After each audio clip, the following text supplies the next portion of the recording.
Sports. We are the Fourth. We are NC.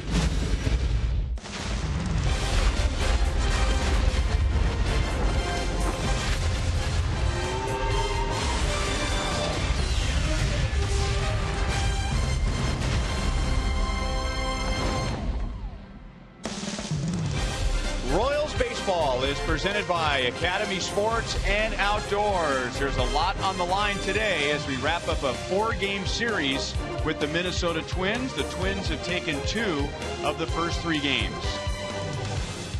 Hi, everyone. Welcome back to the ballpark with Rex Hudler. I'm Ryan Lefevre. Joel and Monty are coming up, and there is a lot on the line today. If the Royals win, the series ends like it began. The Royals have a 4.5-game lead. If Minnesota wins, they will have picked up 2 games in this series. Just hold your ground if you're Royals, and you're Royals fans. You know you're pulling for that win today in a big way. Don't give them any.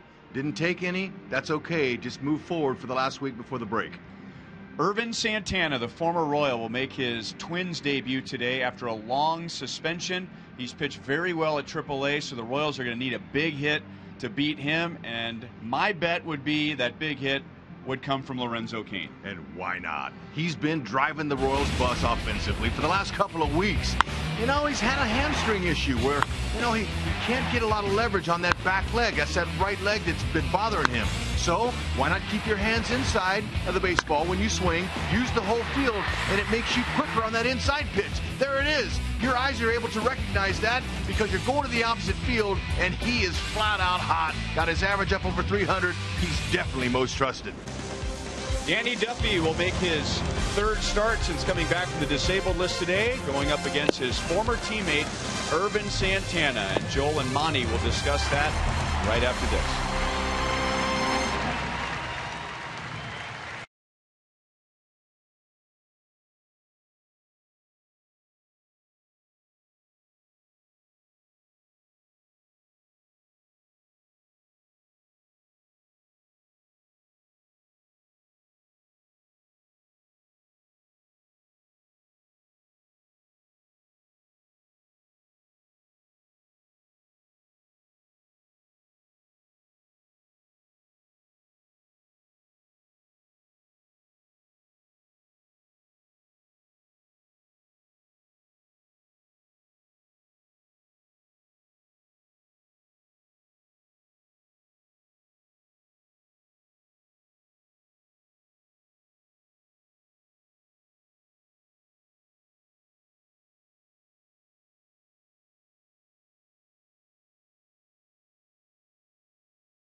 In 2013, Ervin Santana went 9-10, made 32 starts for the Royals, a 3.24 ERA. Very importantly, 211 innings pitched, was very good for the Royals in that 1 year. moved on to Atlanta last season, and he'll make his debut this year. Joel Goldberg, Royals Hall of Famer Jeff Montgomery, 4 years, $55 million for Irvin, and then suspended April 3rd for steroids. 80 games out. He's back today. How do the Royals get to him? Well, I think you got to wait him out. We know before he came to the Royals and had a great year in 2013, he led the American League in home runs allowed. So be patient. Don't try to do too much. But if he makes a mistake, let him pay for it here. And we heard Ryan and Rex talking about how he was pitching very well in the minor leagues leading up to this. So what are the expectations for a guy like him making his first start here on July 5th? Well, it's going to be unlikely he can go deep into a game because he just probably doesn't have the amount of work or the innings. So got to get to him early. He's probably only going to be around 5, maybe 6 innings max. Well, the Royals will try to get to Irvin Santana. They enjoyed it when he was here, but today they'll be pulling for this guy. Danny Duffy on a warm afternoon, walking in with the sweatshirt and ready to go for his 3rd appearance. It's coming off the DL. Enjoy the game.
Getting ready for the national anthem at Kauffman Stadium. The wind is blowing out of the south, which is very typical for this time of year, meaning anything hit to left field and left center is going to get some help from the wind, but the temperatures are much milder than we are used to for July the 5th, so it's more comfortable at the ballpark than we normally are used to this time of year. And we're getting ready for the national anthem in just a moment here. It is a family fun day Sunday, which includes kids getting the chance to take the field with the Royals and take in the national anthem. And the kids not only get to go on the field, but they bring a baseball with them, and whatever player they stand next to, they get that as a souvenir, an autograph, and then back to the seats and get a chance to enjoy the game. So we are ready for the anthem, and after that, final game of 4 between the Royals and the Minnesota Twins. Haley Nelson will sing our national anthem. Oh, say, can you see by the dawn's early light what so proudly we hailed at the twilight's last gleaming, whose broad stripes and bright stars through the perilous fight o'er the ramparts we watched were so gallantly streaming,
Royals baseball is brought to you by AT&T U-verse high-speed internet. The U-verse revolves around you. Call 1-800-PIC-ATT. By your local Kansas City Chevy dealers. Come visit for great prices on all new 2015 Chevy vehicles. And by the Missouri Lottery. Every ticket you play gives back to schools across Missouri. So play it forward with the Missouri Lottery.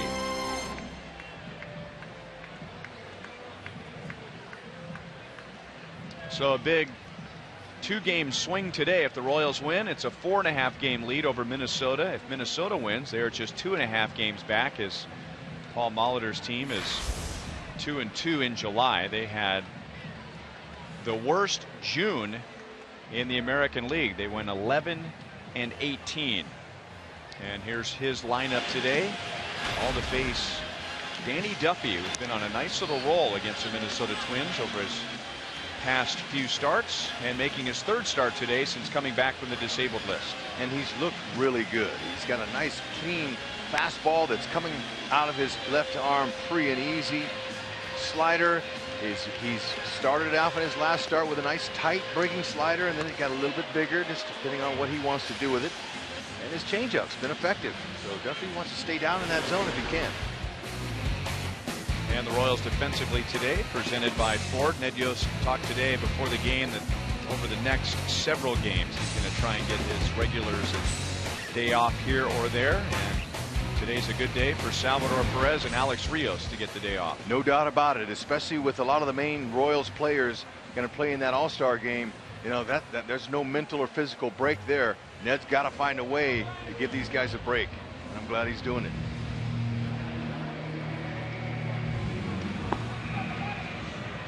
Danny Duffy last pitched on Tuesday at the Astros. The Royals were very happy with the way that he threw the ball. Going 6 2/3 innings, giving up 4 earned runs, only 2 walks. He was going up against Dallas Keuchel, who pitched 8 scoreless innings for Houston. And 6 2/3, by the way, is 1/3 shy of Danny's career high. Seems like he's comfortable with his new rhythm, with his hands swinging up over his head and his full windup. He says gives him rhythmic ease, and the ball comes out of that hand with some explosive life to it. It's working for him. Brian Dozier was part of Minnesota's 3-run first inning yesterday. And he's after the first pitch and fouls it back. Otherwise, Dozier's had a bad time against the Royals lately. He is 1 for 14 in this series.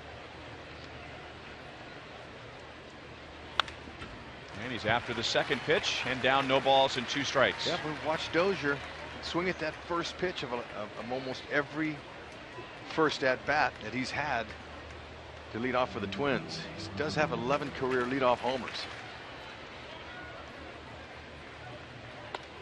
Curveball got away from Duffy, 1-2.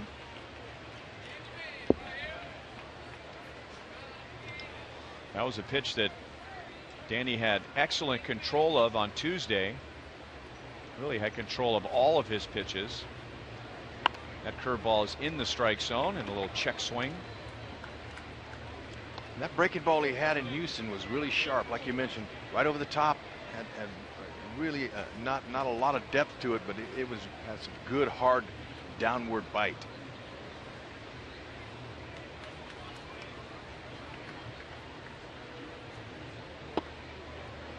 Good pitch inside to back him off the plate.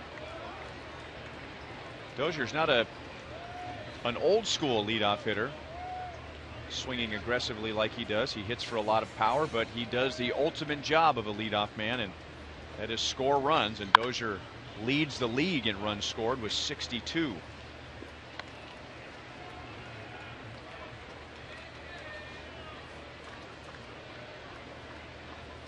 Doesn't have a very high batting average, 259, and really doesn't have a high on base percentage. It's good, but it's not a lights out on base percentage, 330.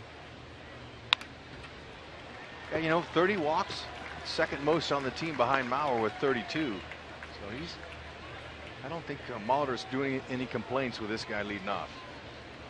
Dozier might be their all-star representative, along with their closer for sure. Perkins got to get in there. He's been perfect.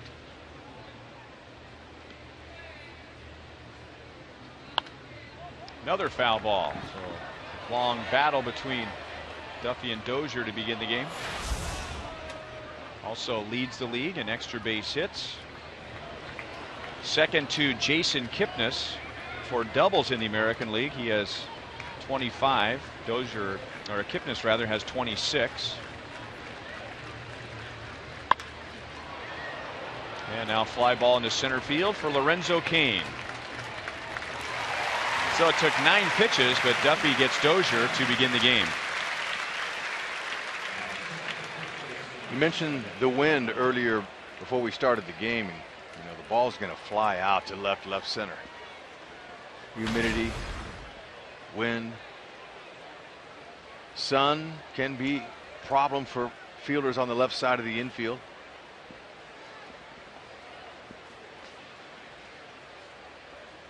One out to Joe Mauer.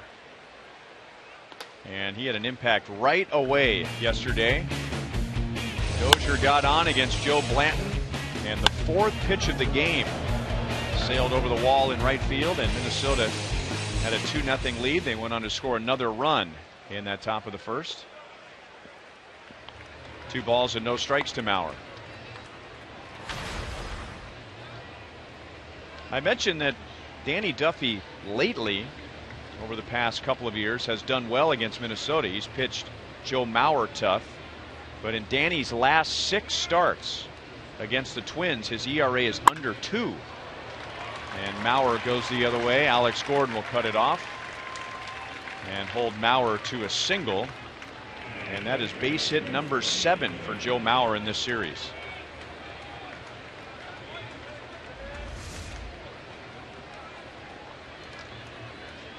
Middle of the plate to Mauer. He's going to put the ball in play. Now, if you're fortunate enough, look at that nice piece of hitting there and good balance. He's going to hit that ball hard to the opposite field. That's his bread and butter.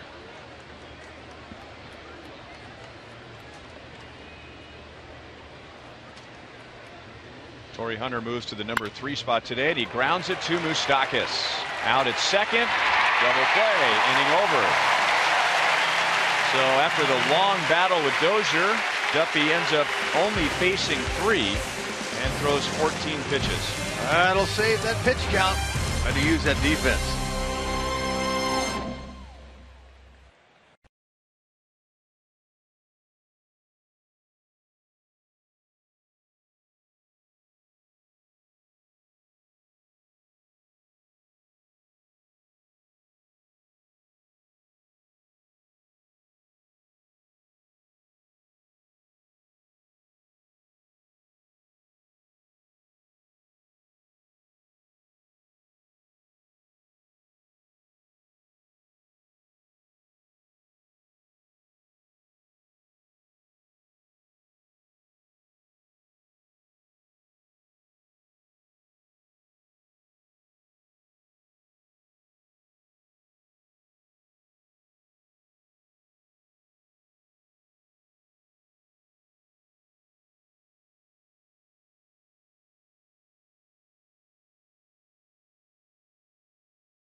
Win today. He was with the Royals 2 years ago and had a fine season. He pitched last year with Atlanta, where he went 14-10. 179 strikeouts. was the most that he had had since 2008. And he gave up just 16 home runs. Remember, Joel and Monty were just talking about prior to coming to the Royals, Santana had led the league in home runs allowed with the Angels. So he really cleaned that up last year with the Braves. And his first pitch as a Minnesota Twin is outside for ball one. You see that 92-mile-an-hour fastball? That's his average velocity with that pitch. He's got a slider and a changeup. Hit well to right center. Hicks dives. And Santana, on his second pitch as a Twin, gets a great defensive play by Aaron Hicks in right center field. Wasn't sure if he was on his landing, if he held on. His back was to us, but he really made up a lot of ground on that one. And Walk's going to look at that because, you know, it looked to me like he might have fumbled it, but I guess not. He's shaking his head. But that's a heck of a play for Ervin Santana, making his debut for the Twins. Caught it in the heel. That's the dead spot, and that can be dangerous. Ball can come out. He's doing all he can right now to keep it in the glove, and he pulls it up right away just to make sure everybody knows he caught it.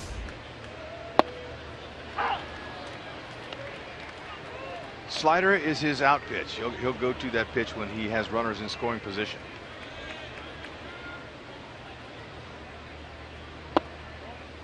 Inside to Mike Moustakas.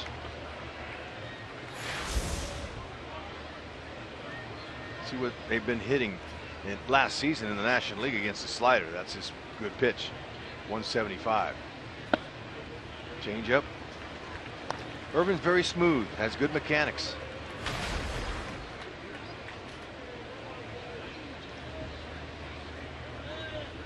Mike Moustakas is 2 out of 11 in this series. He does have 3 walks, and he pulls it on the ground to Dozier, who throws him out 2 away.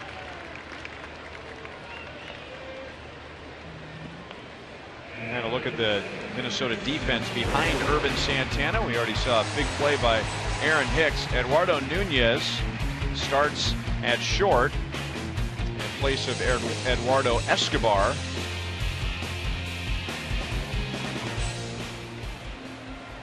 There was a time not that long ago as a young Yankee that some thought that Eduardo Nunez would be the heir apparent at shortstop when Derek Jeter retired.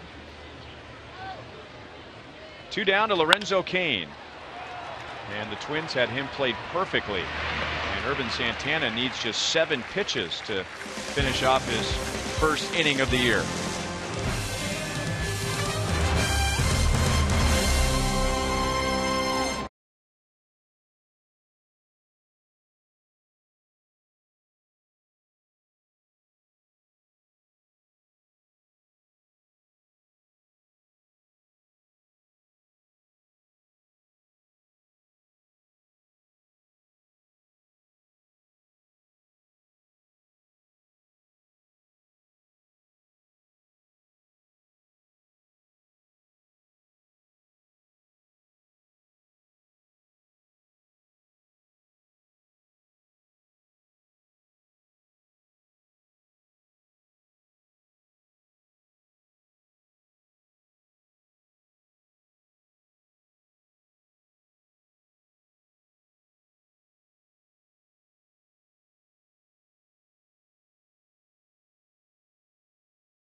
Look forward to Miller time later in today's game, brought to you by Miller Lite. And the way Lorenzo Cain has been going lately, there's a good chance that Miller time may include something he does on offense or defense. Had that good swing working last out there, right up the middle. Nothing you can do. A shift got him. Trevor Plouffe swings to the first pitch from Duffy. And let's see if Cain can cut it off. It's going to roll by him. And Trevor Plouffe is at second base with nobody out.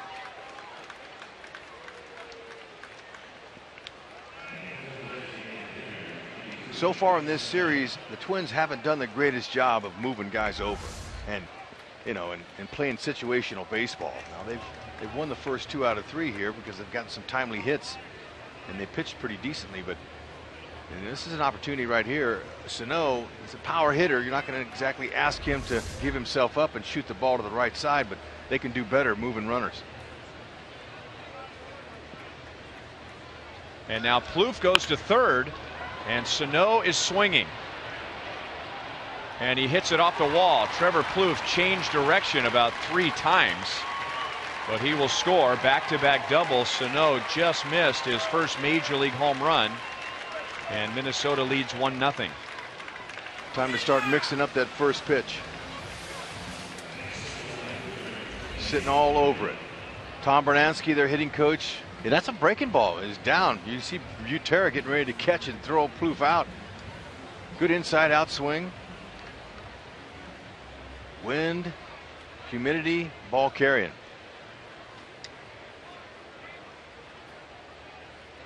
So I thought it was a fastball. It was his breaking ball. That's good hitting right there. Now Duffy will get a left-hand batter. The Royals think that Rosario may bunt. He is not. And it's 0-1. Rosario has 4 hits, including a couple of doubles in the first 3 games of the series.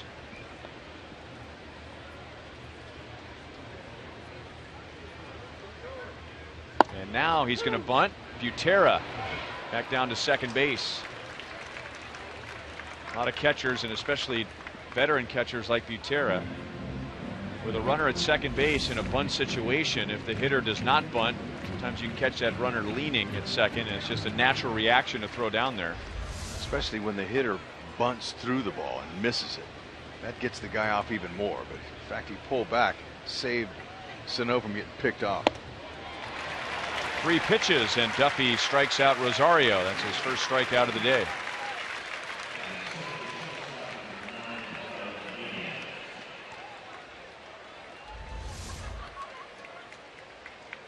Location is what fooled him. It was up, got him off balance.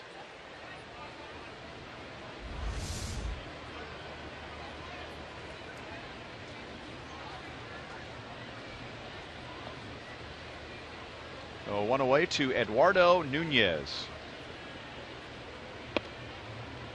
Breaking ball got away from him.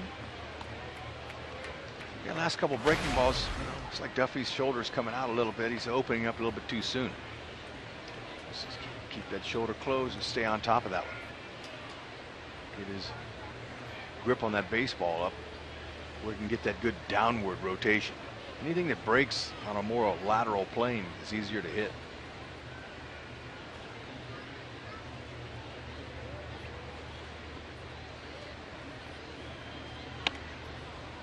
Rushed his delivery there, and now Drew Butera is going to go out and have a chat with Duffy. You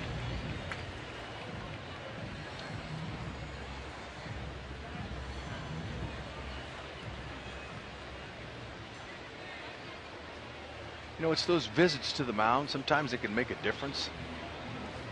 Sometimes, you know, pitchers, hitters, you know, you're into your game and you think you're doing what you need to be doing, but you just need a reminder every so often. Just like Blanton did yesterday. He told me today that the importance of Dave Eiling coming out and reminding him to get back into his mechanics really helped him.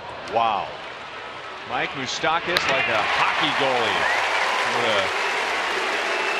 a slap shot at a close distance, keeps that ball out of the outfield. He did enough just to block it and still turn it into an out. To catch the ball like that, though, on a ball, I mean, tells me, number one, it got on him in a heartbeat. It was a well hit ball. And, you know, you talk about the runs that are saved by the Royals defense. That's one of them. That's a Gold Glove play. Quick reactions. You see Moustakas in spring training with his small little infielder's glove standing in front of that pitching machine, and that machine's cranked up to about 90, and he's standing there catching it, working on his reaction time off the bat in spring training. And Duffy having some difficulty getting the ball down. Ball 1 to Kurt Suzuki. And on the topic of defensive runs saved, the Royals still lead the major leagues in that category. They have saved 42 runs over an average team. And the next closest team, Arizona, is 9 behind the Royals. And now fastball strike to Kurt Suzuki. Here are those numbers. They're part of our Toyota League leaders, and that should add. We won't know till the game is over, but there you go. A 9-run difference between the Royals and the next closest team, the Diamondbacks. Good pitch. That's his best fastball of the day. 1-2 on Suzuki. Down and on the corners. Nice spot. Minnesota, their record against left-handed starters is pretty good, 18-10.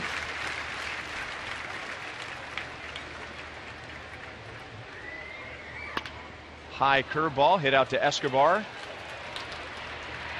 So Moustakas saving a run makes it a 1-run Minnesota second inning.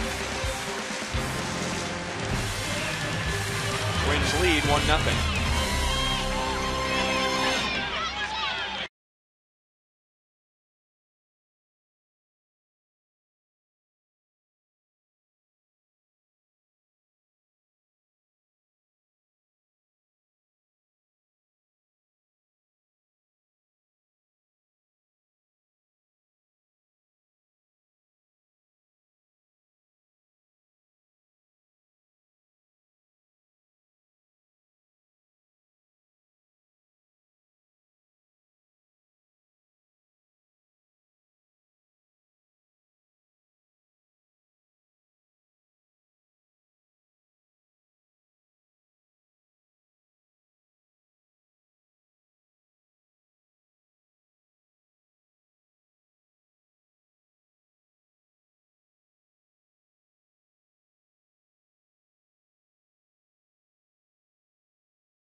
Aha. Still in the 4th of July spirit, having a great day at the ballpark. Royals, Charities, and Fox Sports Kansas City. Once again, we're partnering up for a special on-air auction during our broadcast on Friday. The Royals Charities broadcast auction gives you, the viewers, the opportunity to bid on unique ballpark experiences, one-of-a-kind items, or purchase an exclusive Royals ticket package. Strike to Eric Hosmer. The auction begins at 6:30 on Friday night during the Hy-Vee Royals live pregame show and continues throughout the telecast. For more information, go to royals.com/broadcast auction. A couple of examples. How about a Herrera Davis Holland on one side, Royals American League champions on the other side, guitar. Autographed bats signed by 13 members of last year's American League Championship team. You can win all 4 of the Royals postseason bobbleheads framed in a shadow box and meet the players Salvador Perez, Lorenzo Cain, Mike Moustakas, Yordano Ventura during batting practice. Dozier handles the pop-up from Eric Hosmer, and that's just a very small sample of all the unique items coming up on Friday night. I like the World Series bat set that they're going to have out there too. Game used bats. Be a special collection item for somebody for the future.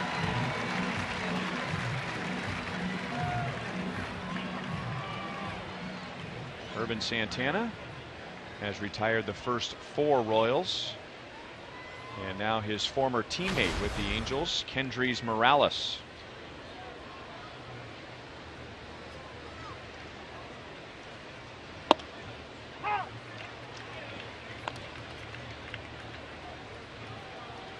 Kendrys has driven in 2 in the series.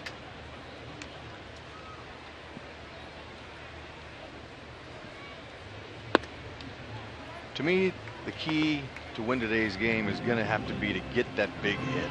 Royals have had a hard time in the 3 games Minnesota's been here getting that big hit. They had opportunities yesterday in a couple of innings, but they haven't been able to get that big one. They're just 4 for 27 in their last 3 games with runners in scoring position.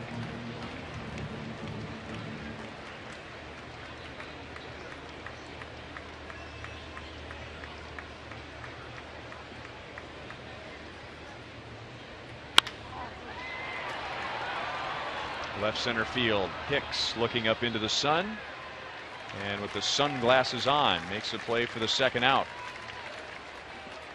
On contact, didn't look like that ball was going to go very far, but you could see how far that ball went, probably 20 feet from the warning track. Good carry today.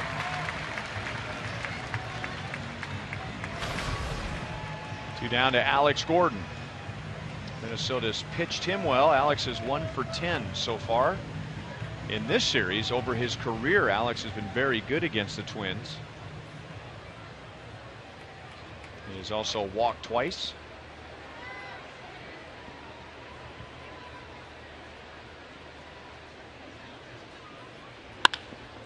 Hit hard and right to Mauer. So Urban Santana, after a 7-pitch first inning, has a 9-pitch second inning.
Time to tweet your strongest fan photo. Use hashtag KC Data Strong Fan.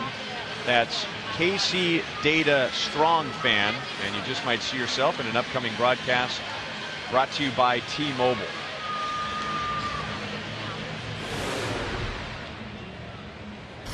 Aaron Hicks, Minnesota #9 hitter, leads off against Danny Duffy.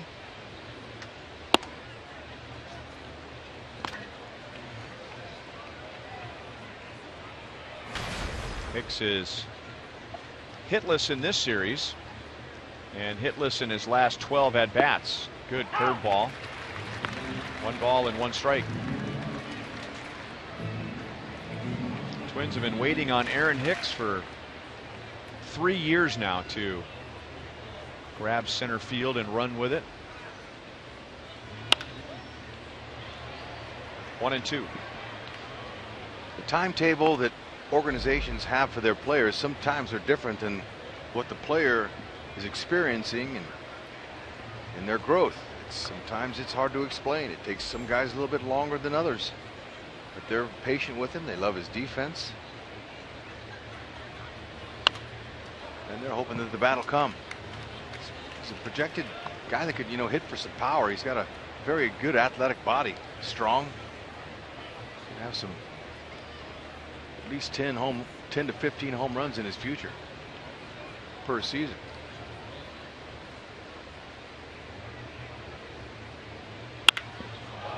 As you were saying, oh, sorry about that. That's why they've been excited about him. He put a charge into that breaking ball.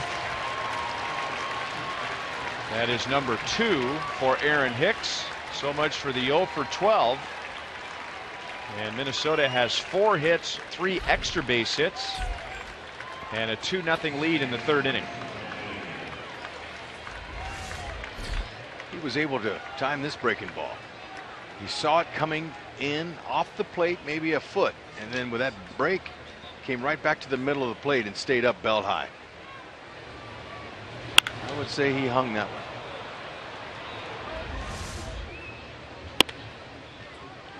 Curveball is high to Brian Dozier. Dozier and Duffy had a 9-pitch battle to begin the game, and eventually Dozier flied to center field. And Drew Butera notices that Danny might be throwing some mad pitches after allowing the home run, so he goes out to have a chat with Duffy.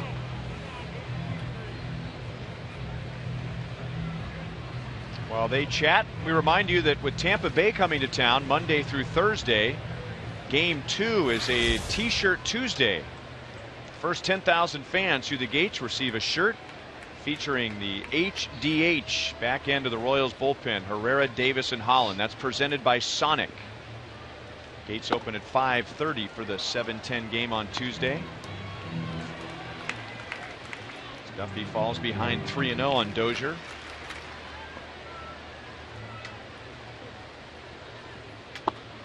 And gets the call there, 3-1. Repeat the mechanics from that last fastball right there. Good and free. Kept his shoulder right down towards Butera's glove. That is Duffy's first walk.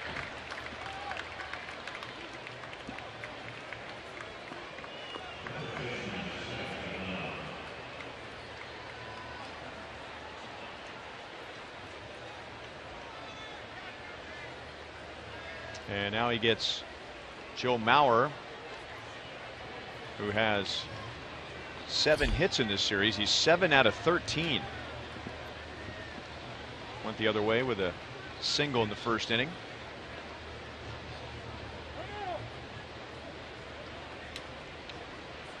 And Butera got maybe some perspiration in his eye.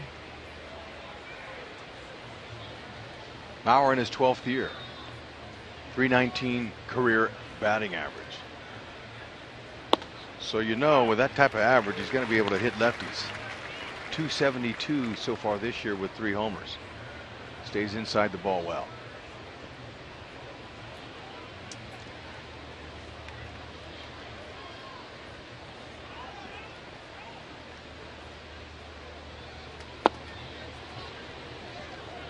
One ball, one strike.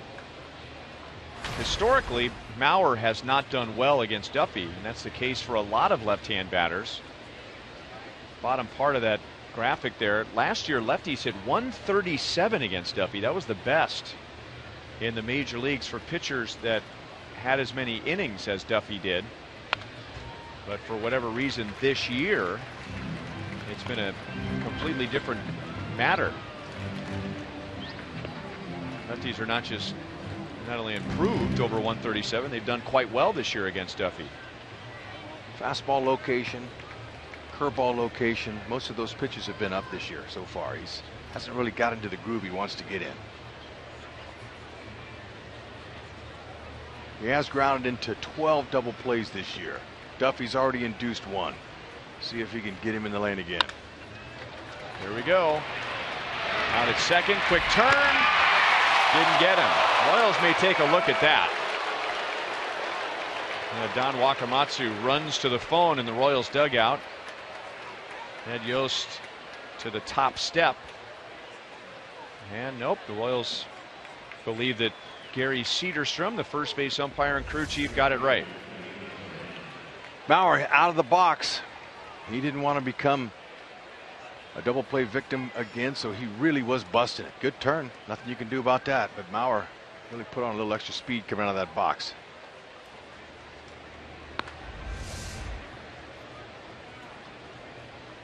So he's at first with one out. Bringing up Torrey Hunter, who did ground into a double play in the first inning. 5-4-3.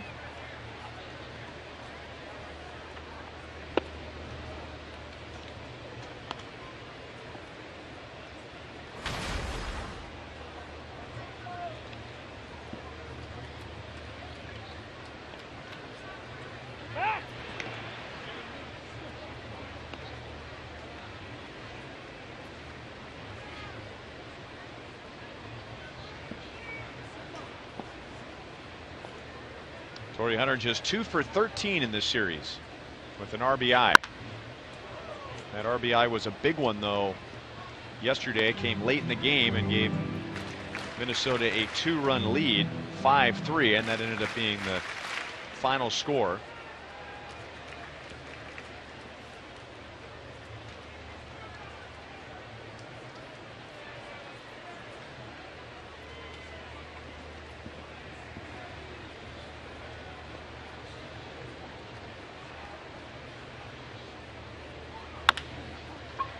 Escobar, he'll run to the bag and throw, and Hunter grounds into another double play. Minnesota gets another run on the Hicks home run. To the bottom of the third, Minnesota leads 2-0. Great job having those hitters hit that ball to that defense. Save you some pitches.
And women in Kansas prisons who are ready to transform their lives and become non-violent citizens. Through the nonprofit organization Reaching Out From Within, Jason serves as a mentor, encourager, and servant leader to the men and women who participate in a secular self-help program. Jason sitting in the Buck O'Neill legacy seat at today's game next to someone who made a sign for Team Noah in honor of Noah Wilson and the fun Band-Aids. Just under 6,000 boxes have been collected before today.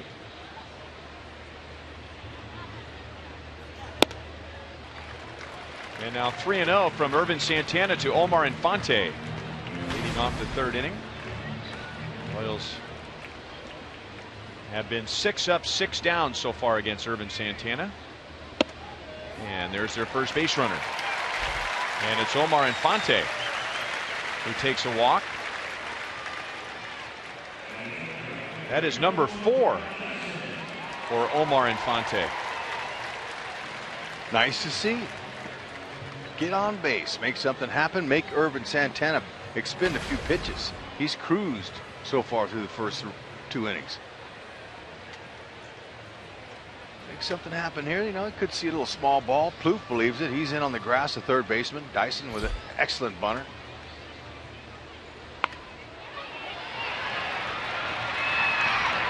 Low throw.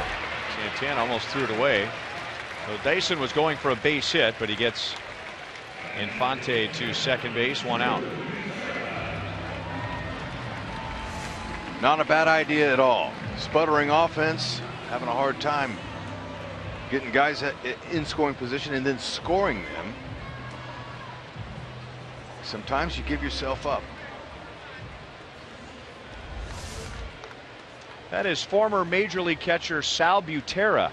He is the Toronto Blue Jays Major League scout. The Blue Jays will be here during this homestand, so he is scouting the Royals and watching his son play today. And I wonder how extensively he is going to scout his son and pass along that information to the Blue Jays. Here's how you get Drew out. Yeah, here's how you get my son out. That's very, very difficult, I'm sure, to do. But, you know, it's part of his job. He's got his clock out. He's going to clock and time his son on contact at first base. No balls, 2 strikes. Let's bring in Joel. Well, I talked to Sal Andrew about this a few weeks ago, and Sal was on the Father's Day trip. Doesn't get a chance to see him a lot, but they talk all the time on the phone. Yes, he's been a long-time scout for the Blue Jays, but he also said blood is thicker than water. Also a former Minnesota Twin, Sal Butera. Up the middle. Dad will like that on an 0-2 pitch.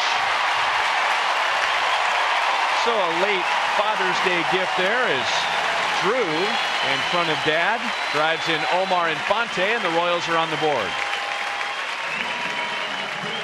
Nice job of staying up the middle with that approach 0-2. Now, your defensive hitting with 2 strikes on you, you're going to kind of get anything close. But, man, this one here was a cookie right down the middle. And nice to see the Royals, for the first time, they had a runner in scoring position today coming through. It's what they're going to have to do to beat the Twins. Keep them from gaining any games. That'll move him in his seat a little bit. You know, he can't exactly root, but it moved him. He was happy. You could tell by he was all right. My son got a knock and a steak. And then he wrote down on his clipboard, tough out with 2 strikes. Don't pitch to the kid with 2 strikes. Now he's going to text. He's just going to call from his wife. How did he do? Yeah. Sal, how you doing, man? Oh. Just foul. Ooh. That would have been beautiful. Then he would have been able to time his son from first to home. I remember when Buddy Bell was manager of the Royals, and his son David Bell was pitching for Seattle, and David was playing for the Colorado Rockies, and they would get together for interleague play. And when they would go over the Mariners hitters, Buddy would just leave the room. Backhanded by Plouffe. Throw to first one. And with the fast running Alcides Escobar, Minnesota still turns a 5-4-3 double play. But Drew Butera, with his dad watching in the front row behind home plate, puts the Royals on the board.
Hospital injury report takes a look at Miguel Cabrera. We told you about him leaving the game a couple of nights ago. A grade 3 left calf strain, out at least 6 weeks. He's got the highest on-base plus slugging percentage in the American League. First DL stint, and guys, they've got to find a way to replace him. As their manager Brad Ausmus said, when you lose the best hitter on the planet, it's a huge blow. They don't want to risk injury for Victor Martinez, so he'll continue to DH. Alex Avila, the catcher, has played first yesterday and today. They could look at Andrew Romine, Josh Wilson, look into the minors or make a move.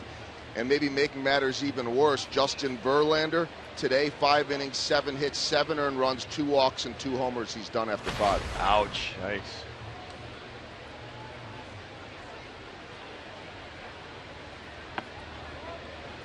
Two and 0 from Duffy to Trevor Plouffe. Plouffe also led off the second inning and doubled, and then scored. See that great catch by Alex Avila yesterday in the stands? Yeah. Oh, man. Left center field again. Alex Gordon dives! Did he get it? Yes!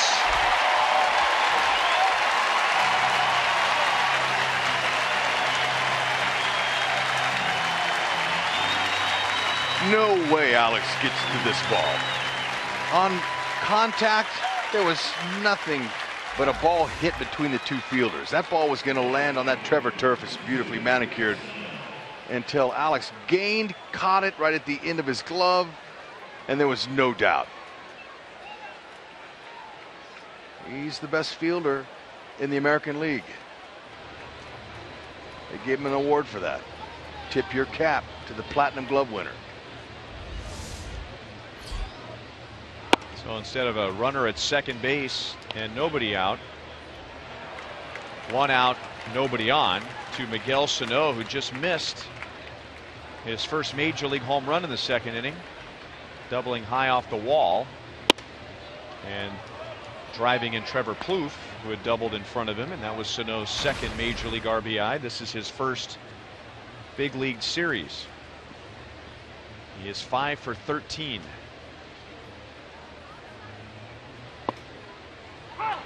Good pitch by Duffy, behind in the count, 2-1. He looks poised. He doesn't look like he's up there jumping at anything. He looks like he belongs.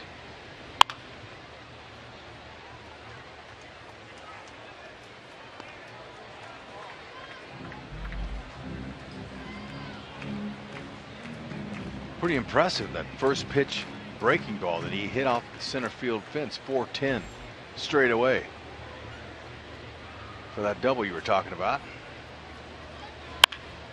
Now grounds to Moustakas.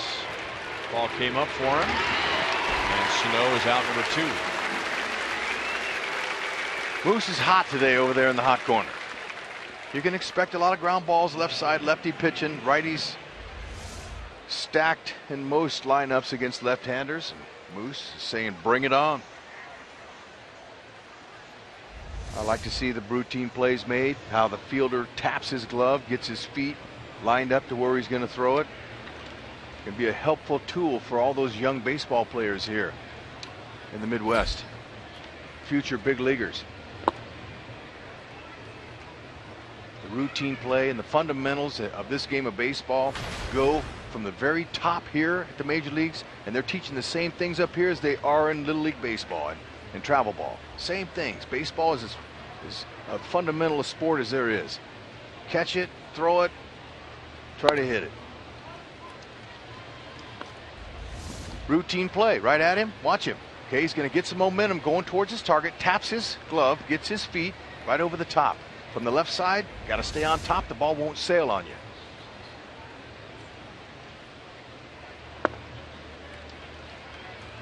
Three and 0 to Rosario.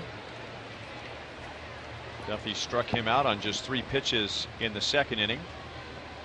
And it's Danny's only strikeout so far.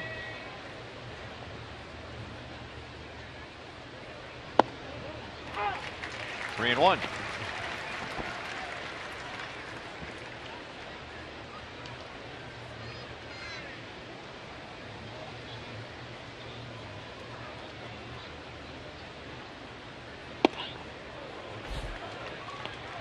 Walk number 2 allowed by Duffy. And a runner at first with 2 down. Faith and Family Day here at Kauffman Stadium, presented by Hobby Lobby, is Saturday. After the Royals take on the Blue Jays, the event will feature a post-game concert by contemporary Christian music band New Song, a message from select Royals players and executives, and testimony from Scott Dawson of Safe at Home. And your ticket to the game will also include admission to the post-game program. Royals.com/faith for information. Eduardo Nunez fouls it back. And by the reaction of the crowd, we had a nice play down below.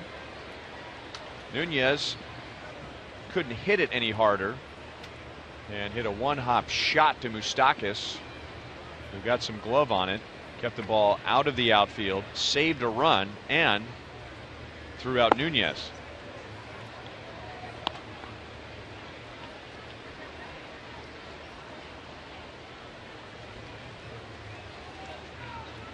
Duffy likes to throw those high fastballs, and when that happens and we're sitting directly behind the screen, we could get in the game. We might get a foul ball up here.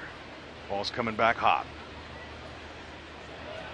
Duffy guessed right and catches Rosario leaving early, who slides in hard to Infante. Royals are slow to leave the field to make sure Infante is all right. Hosmer. It all depends on that throw. He cleared himself from the base runner so he wouldn't hit him. Gave Infante a nice slide. Hard one.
Panera Bread. Avoid the lines. Order online with rapid pickup at delivery.panerabread.com. By Menards. Save big money at Menards on all your home improvement needs. And by Thoroughbred Ford. For the best deals on new Ford cars and trucks, visit thoroughbredford.com. Warm, muggy day at Kauffman Stadium with the wind blowing out to left. Minnesota leads 2-1. They got single runs in the second and third innings. Royals got an RBI single from Drew Butera in the bottom of the third, and now it's Moustakas, Kane, and Hosmer against Irvin Santana. Santana got away with a high changeup, 1-1. Trevor Plouffe and Mike Moustakas, they're friends. They've competed against each other in high school, but he didn't want Moose to take that little bunt, and like he did in game 1. Moose gave himself up. Plouffe was playing way over in the hole at shortstop, but he's not going to let that happen now. He's in on the grass, and Moose still could bunt if he wanted to.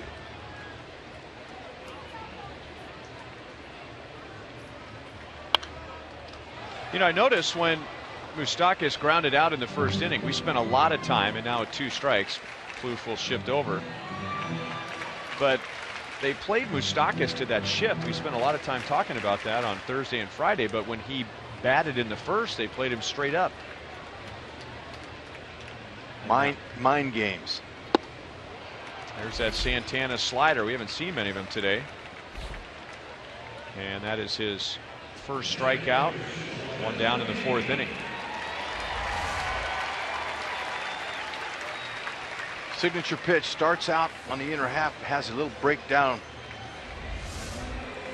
Got him. And when I say mind games, that's what the shift is really to the hitters. They look out there before they get in the batter's box, and they see where they're playing him, and it gets the hitter off of his game plan sometimes if you're not strong-minded. There's another hard slider. I can think of many times when Irvin Santana was pitching for the Angels from 2005 to 2012. Many times when the Royals would face the Angels and Santana was pitching, that when the game was over, somebody would say that's the best slider we've seen all year. Even though they knew it was coming and they knew he had it, many years that would be the best slider that they would see all season. There's a good one right there. Doesn't break much, throws it hard. But it's not a lateral break. Has some very good downward movement.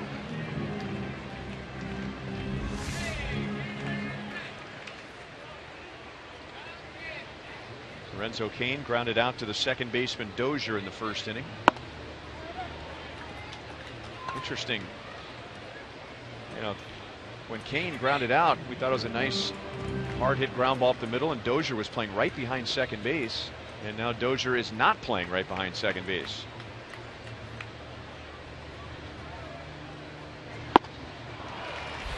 Back-to-back strikeouts for Santana. So Irvin Santana signed in 2000 by the Angels, got to the big leagues in 05, 96 wins. 2013 to the Royals. He had a losing record. That had more to do with run support, but that was the best ERA of his big league career. He had an excellent season for KC. Figuring he was going to get a long-term contract as a free agent, and ended up with a 1-year deal with the Atlanta Braves. He was one of the players that declined the qualifying offer, and it was the Minnesota Twins who signed him to a long-term contract last offseason. Largest free agent contract in Twins history to help strengthen their starting rotation. And then the suspension right before opening day for 80 games for using a banned substance. So this is his first start of the season, and in 4 innings he has given up 1 run on 1 hit.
takes us to the Bronx, where the Tampa Bay Rays, they're on a 7-game losing streak, but James Loney punches that one through. David DeJesus and Evan Longoria score.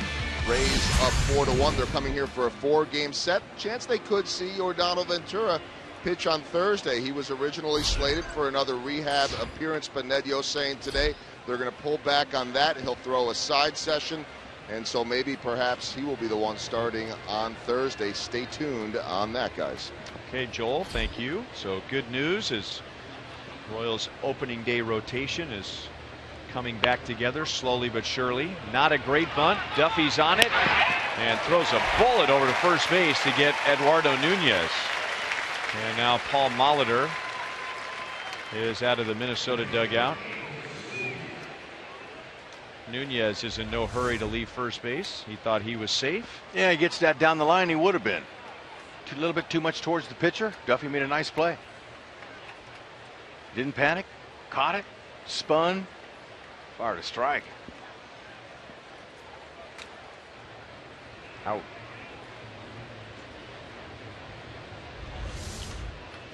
Sometimes when you're bunting for a base hit, you know, if you just take just a split second longer and wait, you could put it where you want it. Sometimes you rush that bunt.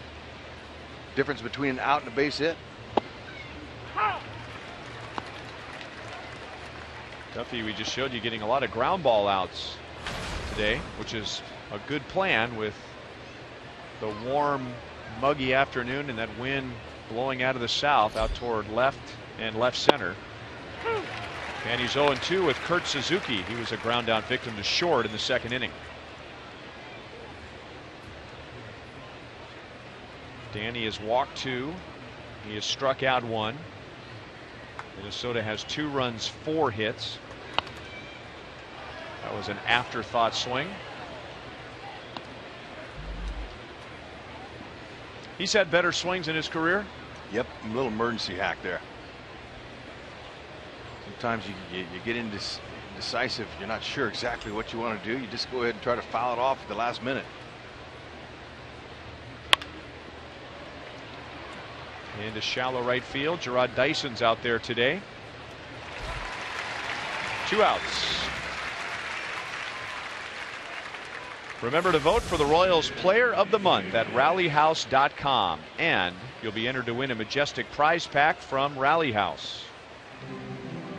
Lorenzo Cain might be on his way, even though we're just 5 days into the month. Had a good road trip, which only included 1 day in July. And very good homestand against Minnesota.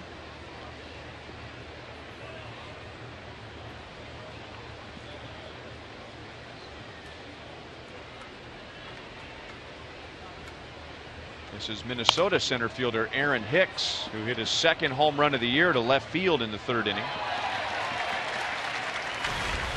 Jumping on a hanging breaking ball. Hicks is a switch hitter.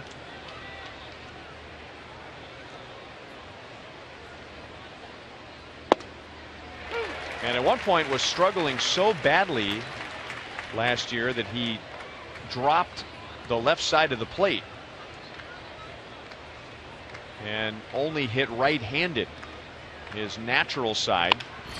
There's a pretty good swing right there on a fastball in, and he lines out to Infante to end the inning. So Duffy has a quick 1-2-3 top of the 5th. Halfway done at Kauffman Stadium. Minnesota leads 2-1.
one place. Still miss the 86 All-Star Game. Coverage begins at 6 Central Tuesday, July 14th on Fox.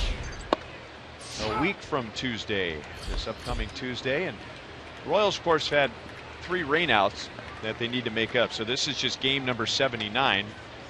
But as far as days and weeks go, this is the midway point of the season, the end of week number 13 in a 26-week regular season.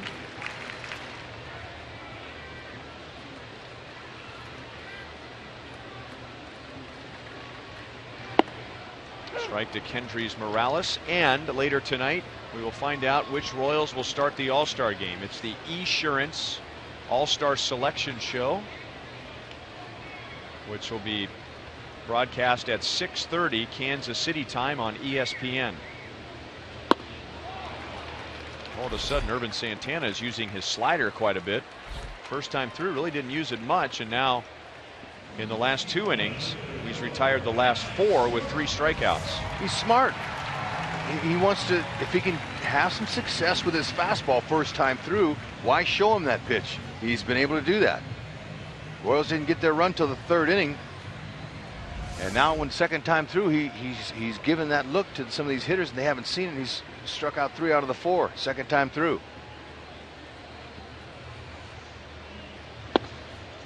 And not only does he throw a really good slider, but he throws it a lot. And we showed you his pitch breakdown from last year, where he threw his slider a little less than he has historically, but still throws it just as much as anybody in the big leagues. That was a 6% decrease from previous years with his slider, so usually throws it 38-39% of the time.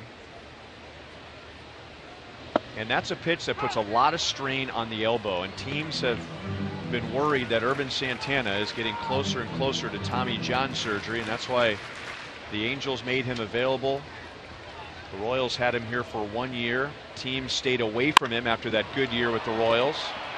That ball's hit very high and deep into right field, and just over the wall for a game-tying home run. Alex Gordon with his 10th of the year, and he hit it into a crosswind, but able to muscle it just over the railing, and we're tied at 2.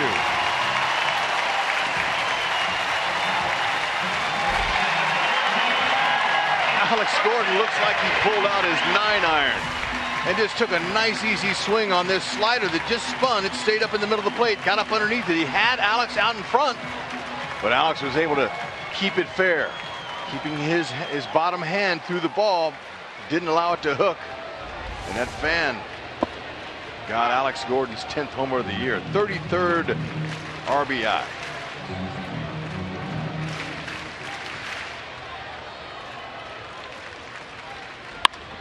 And now Infante into right field, right at Torrey Hunter. 2 down. Infante walked and scored his first time up. Look at that little take back, little take back with his upper side. Freeze it right there. Freeze it for me. Look at now. He goes down with his back leg sometimes to be able to get a little bit of that down underneath the ball. But good balance there. Alex kept his hands inside and was talking to that baseball. He was saying, be enough. Or as Hawk Harrelson was saying, stretch, stretch.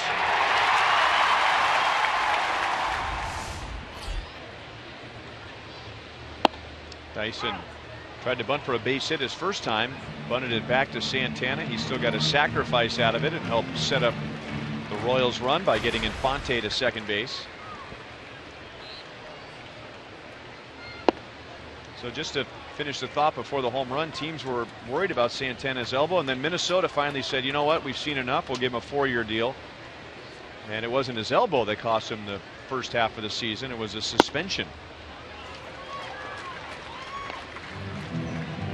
Irvin admitted that he made a mistake, apologized, asked for forgiveness, all of those things, and if he can be the guy they believe, it'll be a big boost to them in their rotation. Well, all of a sudden now, have a pleasant surprise. Paul Molitor's like, wow, I got a little surplus of starting pitching here.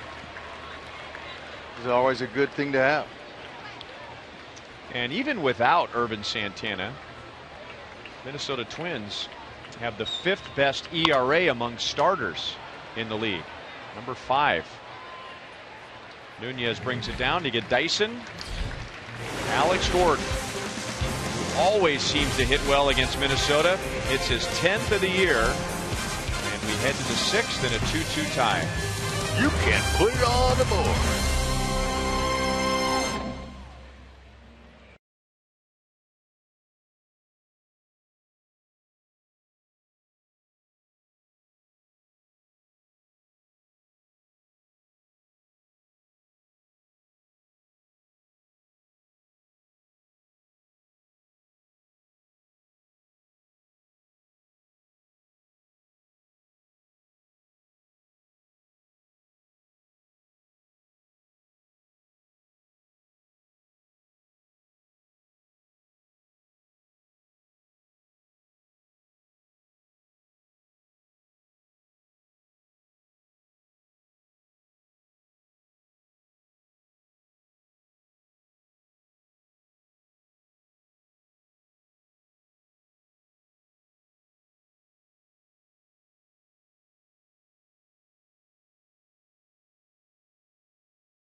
Minnesota, and then Tampa Bay is here for 4. Farmland shows us what's cooking at the K.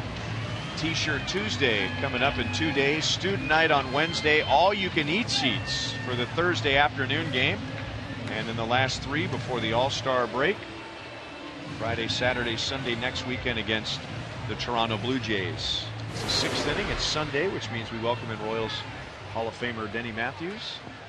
And Irvin Santana hung a slider to Alex Gordon, but Hud and I were talking first time through the order, he really didn't show his trademark pitch, and then all of a sudden there it was, and he was getting one strikeout after another.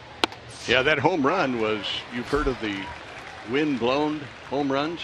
That was a wind helped home run because it kept it fair.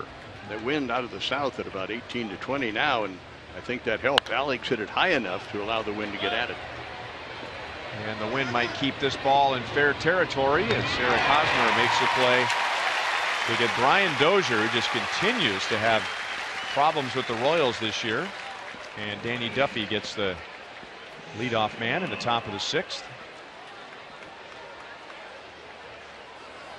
Yeah, Dozier's 8 for 46 against the Royals this year.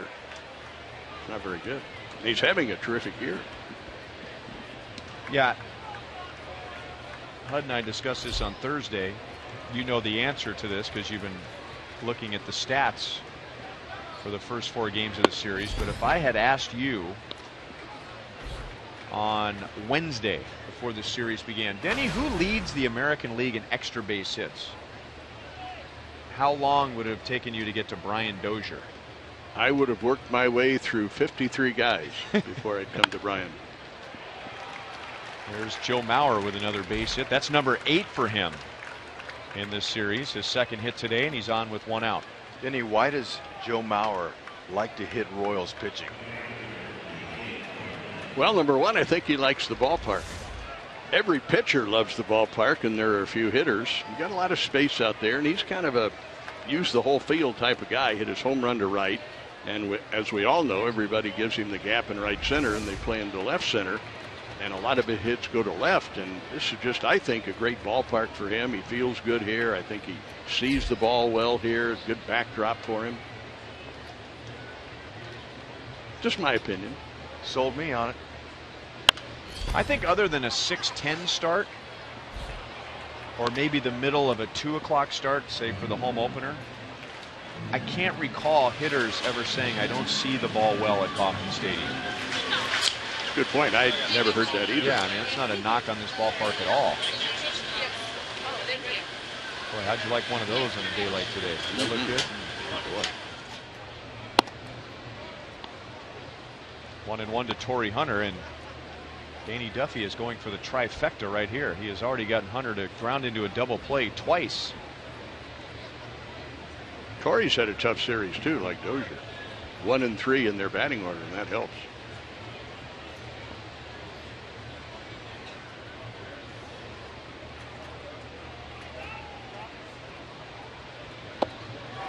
Great changeup. Torrey was convinced he had a fastball and almost slung out of his shoes. Denny, do you like the fact that when Duffy's in the windup that he's able to go over his head with his glove, and do you like that look from Duffy? It looks good. I think for every pitcher, Hud, I think rhythm and tempo is so important, and however you get it, if you go high over your head with your hands, if you don't have a lot of extraneous movement before you pitch, we see that from a lot of pitchers now. May not get two, but Hunter loses a hit on a Gold Glove play by Alcides Escobar to get the force on Mauer. We all know Escobar has the total package for a Gold Glove shortstop, with great feet, footwork, good range.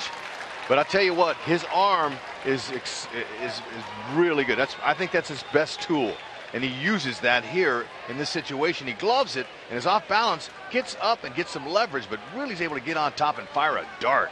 That made the difference and made the play. Yeah, and what's interesting in watching him play shortstop, no matter what position his body is in, he can get the throw off regardless. And it's usually accurate and with something on it. That's just arm strength. And boy, that's a gift when you can make a strong throw, no matter how your body is contorted. Pretty good. I believe it is. I think he's worthy of a gold if he can stay healthy, and we'll see what happens. But pitching to the defense here in Kansas City has been a beautiful thing for the Royals pitchers. Trevor Plouffe is 1 for 2, and on the topic of Gold Glove defense, he lost an extra base hit in the 4th inning on the defensive play of the game. At least on the Royals side, Alex Gordon diving into left center field, taking a hit away from Plouffe, who had doubled in the 2nd inning and scored the game's first run.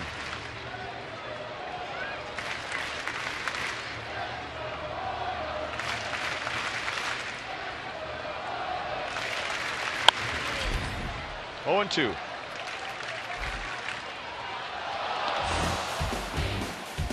Who would have thought, Denny, when Alex Gordon was sent down to AAA to learn a new position, that we'd be seeing play after play after play like this?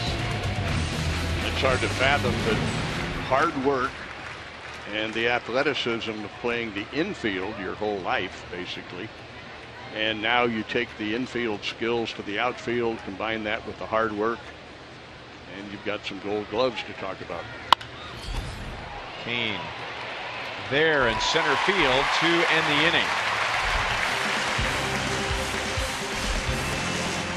Danny Duffy has given up 2 in 6 innings, and we're tied.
couple of young Royals fans having a good time tonight. Jonas and Piper are their names. They spent some time in the TV truck. Their host was Garrett Hood, one of the Royals engineers, and on television is that at least. And the kids have a great deal coming out where on Kids Fest on Sunday, July 12th, presented by Subway, kids will enjoy pregame activities designed for the kiddos, including stilt walkers. Tough to find a good stilt walker these days. Face painters, caricature artists, live statues, magicians, and more. Kurt Suzuki makes the play on the Royals catcher Drew Butera, and that's available to the first 5,000 kids 14 and under. They'll also receive a limited edition slugger magnet set courtesy of Skippy. So Kids Fest on Sunday, July 12th. And I will submit to you that as those two youngsters we showed become more mature and grow older, they will be better dancers. It just comes with time? Yeah, and you can see that they have a lot of room for improvement. So then what's your excuse? I have none. And I've looked for several.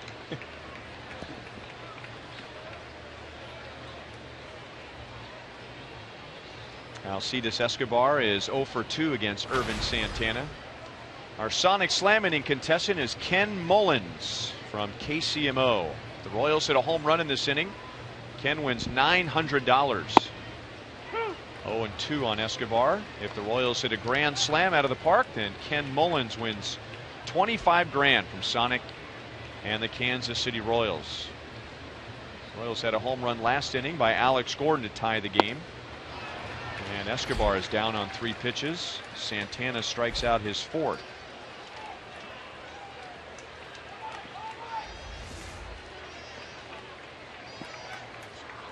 Third time through, Irvin Santana saw the little slider. Couldn't quite dump it into right. We've seen him get hits like that when he's off balance, but Irvin Santana, it's not a guy they've seen recently, so shock value. This is Dusty Coleman batting for Mike Moustakas. With 2 down in the 6th inning. This is his first major league at bat. Have you felt more awful? No. For a player in his big league debut than you did for Coleman on Friday? No. And it was really strange because you could almost feel for him the way things were spinning in his head. He started home and hesitated. And then he realized, uh-oh, I better go. And he started toward home after the hesitation. And then he hit the brakes totally. And then he was dead. Yeah, that was a tough moment. But baseball is full of tough moments. How do you go past them? Well, it wasn't his first hesitation when he got on the field. When he went out there to pinch run for Salvias, we'll show it again. Tags up. Wasn't sure when Jersey was saying tag, tag. All you do in that situation is put your head down and focus on the plate. And unfortunately, in his first major league at bat, Irvin got it. Tied at 2 at the end of 6.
Baseball is brought to you by your Midwest Ford dealers. Visit your MidwestFordDealers.com.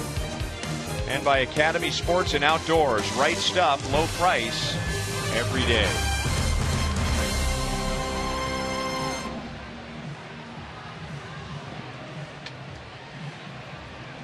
Sundays with Denny Matthews, Ryan Lefevre, Denny Matthews, and Rex Hudler with a soccer jersey on. Yeah, and it's number 15, Megan Rapinoe. She's a midfielder. We want to wish the women all the best tonight as they take on Japan for a World Cup try. It's going to be exciting, Denny. And these showed up last week up here as a present from Fox they sent, and it's really nice. Oh, it is. Yeah. Pulling for them. Some guys look good in anything, don't they, Ryan? They sure do. Now take your tongue out of your cheek, please. That's cool. I love that shirt.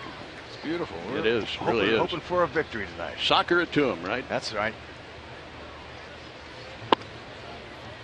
1-1 from Danny Duffy to Miguel Sano, who has driven in one of the 2 Minnesota runs.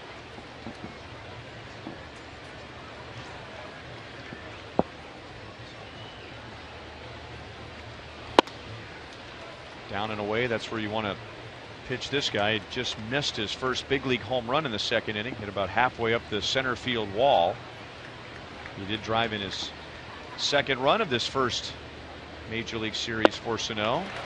Duffy throws him a changeup, and now 2 balls and 2 strikes.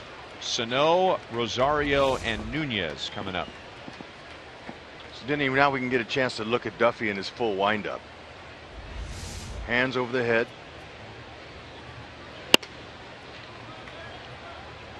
And before he came back off the disabled list, I had a chance to talk to him up in Seattle, and when he was telling me I'm going to go with the windup over my head a la Wade Davis, I said, how come? And he said, because I feel like I have rhythmic ease.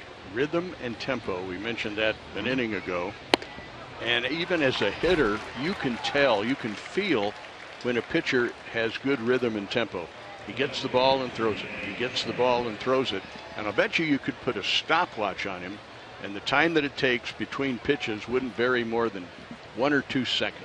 That's when you know that a pitcher really feels good, has good feeling, rhythm, tempo, and confidence. And boy, when Duffy gets that all together and gets rhythm and tempo, boy, is he effective.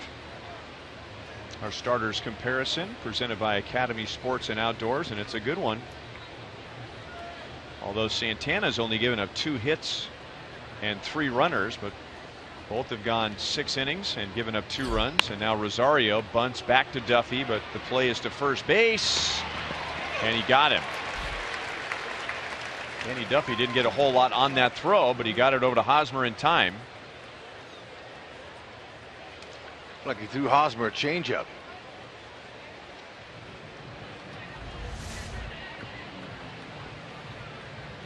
He's trying to guide it over there. Sometimes when you guide it, you throw wide of the bag or over. Man, he just barely got him. Yeah, you wonder if he really had a decent grip on the ball. Sometimes when you don't have a good grip, it looks like you shot put it a little bit. Just hope you can get it in the profitable direction and get the out. And I think we may have a pitching change here. Ned Yost was hesitant coming out of the dugout because Minnesota was taking a look at that replay, but it was clear that Rosario was out, and now Ned with Eduardo Nunez coming up is going to bring in Ryan Madsen with 1 out in the 7th inning. So Danny Duffy seems to get a little better with each appearance after coming back from the DL, and Ryan Madsen is a Chevy call to the bullpen.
To subscribe to MLB.TV Premium, the #1 live streaming sports service, which allows you to watch every out-of-market game live in high definition on any device. For more information, go to MLB.TV.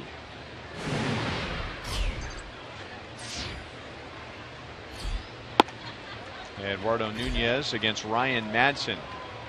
Takes outside, ball 1. 34th appearance for Ryan Madson, who joined the Royals in spring training on a minor league deal. 1.69 earned run average, 164 opponent's batting average. And maybe the last line on that block of his statistics is most important. We talk so often about what a hitter does with runners in scoring position. Ryan Madson pitches well with runners in scoring position. Opponents just 2 for 21 against him.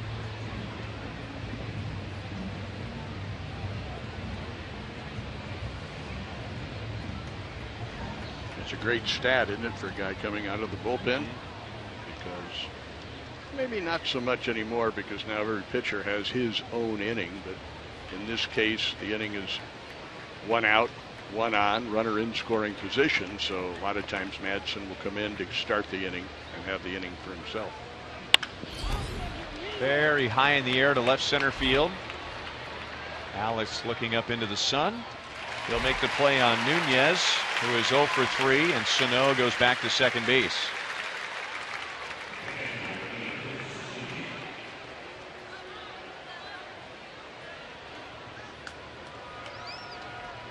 And now Kurt Suzuki with 2 down.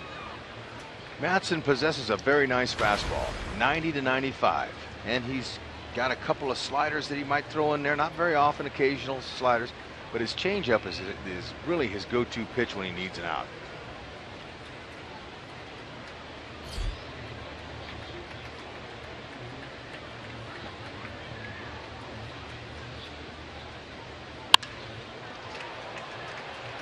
Kane back in center field. The wind pushes it, but Lorenzo makes the play to end the inning. So Madson comes on, gets the job done with a runner in scoring position and 1 out. Gets Nunez and Kurt Suzuki. And on this 4th of July weekend, we will stay here at Kauffman Stadium rather than go to commercial, as everyone stands at Kauffman Stadium for God Bless America. It will be performed by Ron Gutierrez.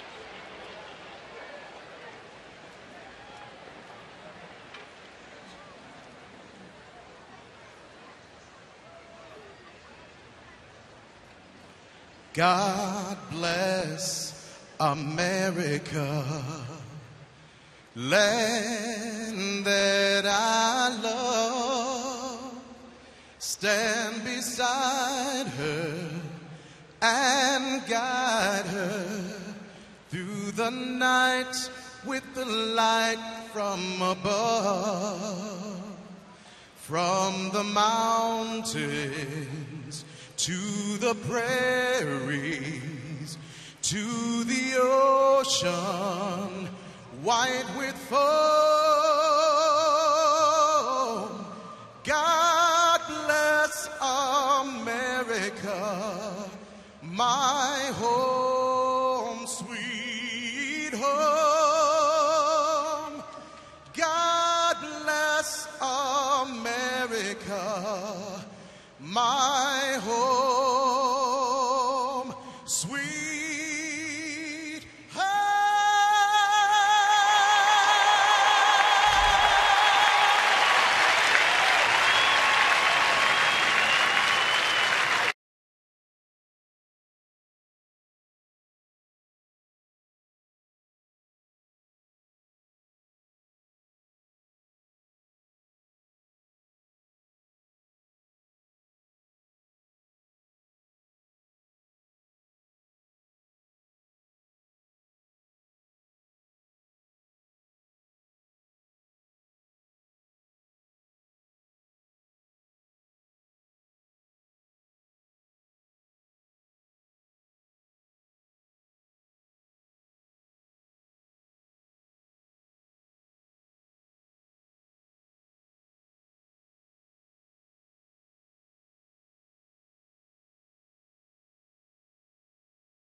Santana making his season debut and his Minnesota debut. Tied at 2, Lorenzo Cain, Eric Hosmer, and Kendrys Morales coming up in the bottom of the 7th inning. Lorenzo Cain in the first 3 games of the series went 6 for 11. But Santana has held him to a ground out and a strikeout today, and Santana has his good slider, and he gets Cain to chase it. No balls and 1 strike. Ryan Lefevre with Rex Hudler and Denny Matthews joining us as he does on Sundays. I had a question I wanted to ask you, and I'm glad you came over today. Cain taking all the way this time. 1 ball, 1 strike. We saw Drew Butera drive in a Royals run with his dad in the seats. There's Sal, who's a big fan of yours, by the way. He's always listens to the game on the radio when he comes here. He's waiting for you to come back on in the top of the 8th. You can tell by the look on his face. Yep. But we were talking about fathers and sons, and I brought up the point. When Buddy Bell managed the Royals, he told me that when he was managing the Rockies and he would play against his son David, when they'd go over the hitters, he would leave the room. He didn't want to be part of figuring out how to get his son out. Sure. And Sal's putting a scouting report together for the Blue Jays now, and his son is part of that. You were here when Hal McRae was managing his son, Brian McRae. What was that like? How did they handle that dynamic? Very well. 2 words. Let's start with this. 2 very strong personalities. Then you have father-son, that component. And managing your son, and don't think for 1 second that the other 24 players don't take note of how Hal McRae handles and manages his son. They do. But they did an excellent job. I thought Hal treated Brian, and it's not always that easy to do, let's admit it, but he treated him just exactly like the other 24 guys, and Brian, very professional about it. He understood. So they were father and son away from the ballpark, but they were very much manager and player when they were here in the ballpark. I thought they handled it extremely well. It's tough. It's a tough situation. And I'm assuming that Brian, being around Hal when he was a little kid and understanding what was in front of him, prepared him for that. I don't think there's any doubt about that. And he was out on that field when he was 4 years old and on through his adolescent period. But I'm sure the first time he put on a big league uniform, he was a heck of a lot more comfortable than a lot of guys. Sure. And if you weren't with us earlier, Sal Butera, scout for the Blue Jays, and his son Drew, in front of his father back in the 3rd inning, drove in a run on an 0-2 pitch. So a belated Father's Day gift, doing that in front of Dad. Sure. You know, both Brian and Hal, just excellent sense of humor. And I would have loved to have heard some of the chatter between the 2 away from the ballpark, because you know there were times where they'd go over something, and I don't know if it was Hal or Brian that told me, remember when he ran head on into the wall in center field at Fenway Park? Right. And I mean, he hit it like a runaway freight train.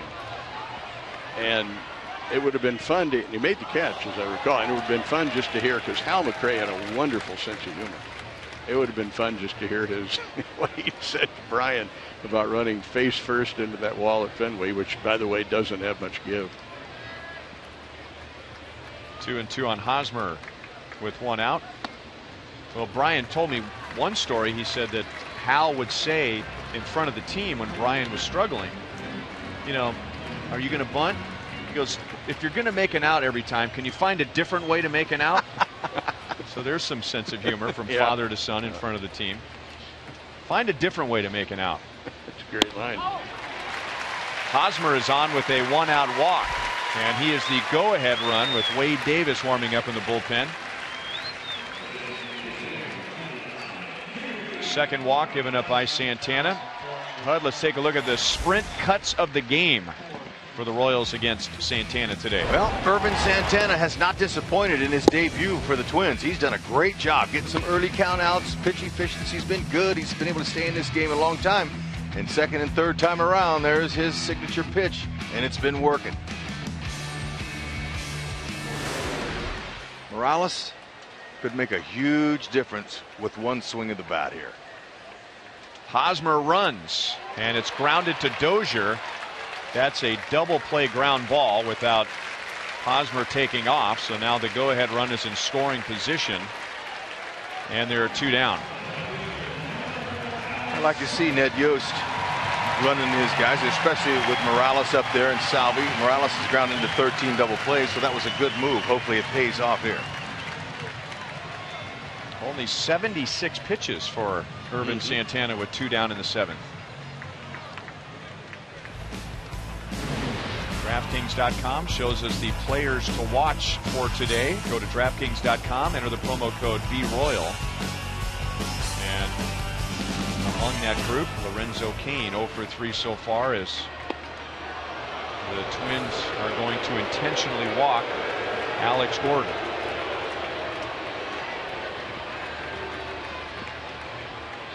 Interested in what you guys think about the running game. There are times where I feel like the Royals, I really like it when they run. A little hit and run and try to steal, but even hit and run, it just breaks up the infield, puts more pressure on the defense. The Royals have decent speed. I wish they'd run a little bit more. How do you guys feel about it? I'm with you 100%, especially when your offense is struggling and you need a little different way to manufacture runs. It's a great way. They have good team speed. And the few times they do hit and run, it really seems to turn an inning around. You rarely see a poorly executed hit and run, because you got guys that are aggressive, they hit the ball on the ground, you got speed, so we've seen it executed, putting what you want, runners at first and third. I think it just energizes the whole team when you see guys spinning around the bases, going first to third, taking the extra base, playing hit and run, and it just puts so much pressure on the opposing inner defense. I think it's a great weapon. Slider to Omar Infante. He walked in the 3rd inning. That was a costly walk. First of all, it's hard to walk Infante. It was just his 4th, but it was a leadoff walk, and Infante came around to score. He is also flied to right against Santana. Did he go? Yep. No balls and 2 strikes. Infante, he's a .295 hitter with a runner in scoring position. Maybe he can find a hole. Now watch Irvin Santana as he's looking back. Look at him. He's looking at Hosmer when he did that. He stuck his tongue out at Eric Hosmer. Infante got a slider up there and fouled it away. If you're Infante right now, are you thinking, let the ball get in on you a little bit and go to right field, right center? I am. With 2 strikes in this situation, pretty much know a slider's coming. He could try to throw a fastball by him, but Infante, he's really good at those, turning on inside pitches. 7 strikeouts for Irvin Santana in his season debut. Denny, thank you. You're welcome. I'll go make Mr. Butera happy. Please do.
Toronto all over Detroit. Tampa Bay now blasting the Yankees. 2-0 Baltimore leading Chicago, and Cleveland trailing Pittsburgh 5-3. Danny Salazar was dealing until it fell apart on him in the 6th. Our Mazda game break takes us to Detroit. Any question on that one? Jose Bautista going deep for Toronto. Rough day, as I told you before, for Justin Verlander. 7 runs allowed. The Blue Jays will be here next weekend. The Rays are here next. We'll talk a little bit about that on Boulevard Royals Live. Break this one down.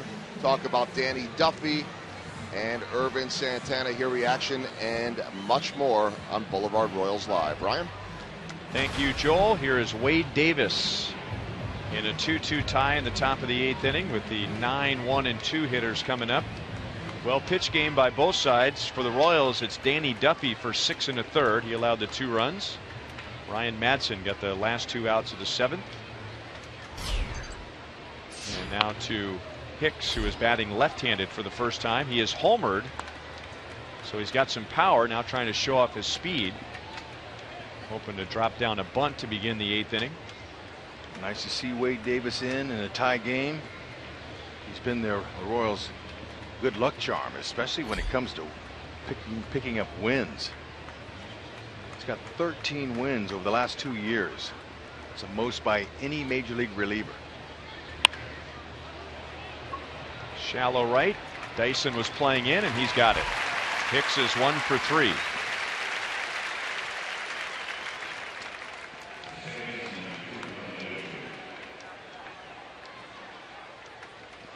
Don't forget to tweet your strongest fan photo. Use hashtag KC Data Strong Fan. KC Data Strong Fan. And you just might see yourself in an upcoming broadcast brought to you by T-Mobile. That should be great. Look forward to seeing who's going to join us up here. Into left field. Alex on the run. It stays in the ballpark. Dozier to second, and he will hold. So Brian Dozier, who was 1 for 16 this series before that at bat, hits his 26th double. That ties him for the league lead and puts him at second base with 1 out in the 8th inning. Davis not giving up too many extra base hits. Fastball at 91 on the inner half. Dozier pulled his hands in and didn't have enough to get it out of the park, but enough to get into scoring position. The next guy, Joe Mauer, he leads their team in average with runners in scoring position, 397. Davis, fastball will go from 90 to 97. He cuts that fastball, and he has an overhand curve. Very effective. I mean, really effective. Got a bear down here. Hard cutter inside for ball 1. Mauer's had a heck of a series, bringing back some painful memories from years past. He is 2 for 3 today and 8 for 15 in the 4-game series.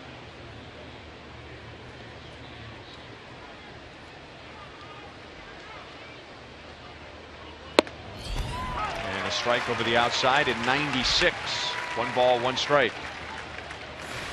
So there are the numbers that HUD told you about. Only Prince Fielder and Jimmy Paredes, who is a 1-time Royal.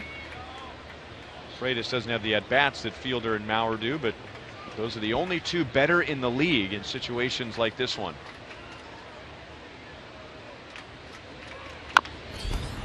Chops it foul to Butch Davis, the Minnesota first base coach. 1 ball, 2 strikes.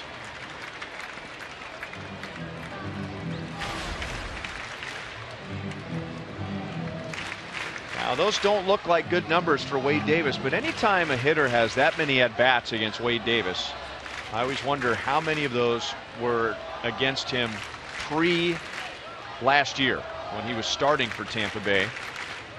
Oh, that's a correct assessment. Because this is a different guy on the mound. Sure is. He is 1 for 4 since the start of last season. Timeout was called by Butera. It's a good thing Davis saw Butera coming up out of there, because he didn't know his timeout.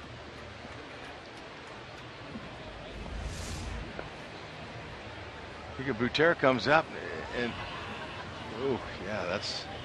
I love how Quinn Wolcott. This is Quinn Wolcott's first year as a full-time major league umpire.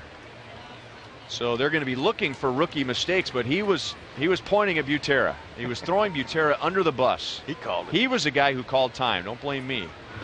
Got him. Hard breaking ball down and in, and Wade Davis strikes out Joe Mauer for the second out.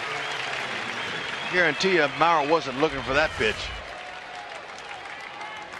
Davis, he goes to that pitch only when he needs it.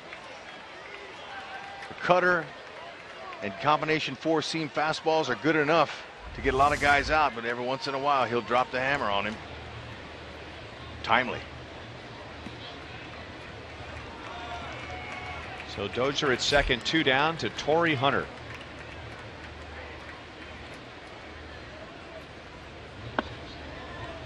Cutter is low. Torrey Hunter has grounded out 3 times. 2 of those ground outs were double plays. Dozier's at second base after hitting his league high tying 26 double. And now 1 ball, 1 strike.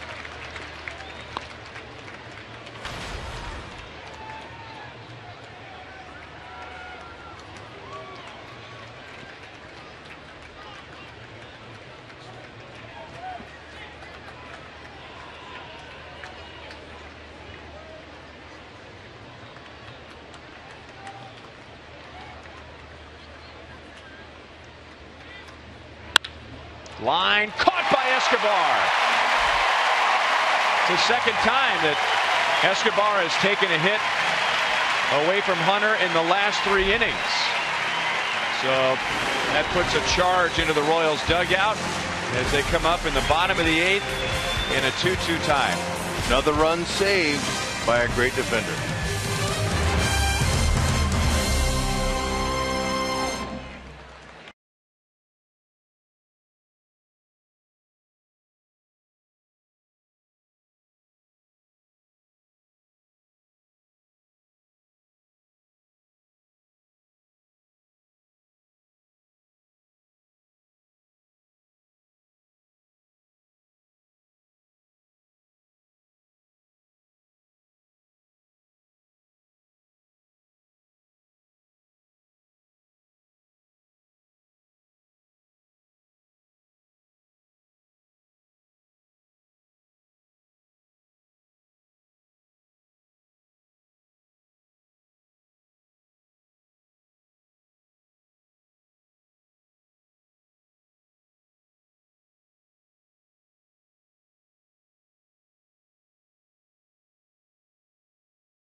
Alex Morgan and Team USA take on defending champion Japan for the World Cup final. Coverage begins tonight at 4 p.m.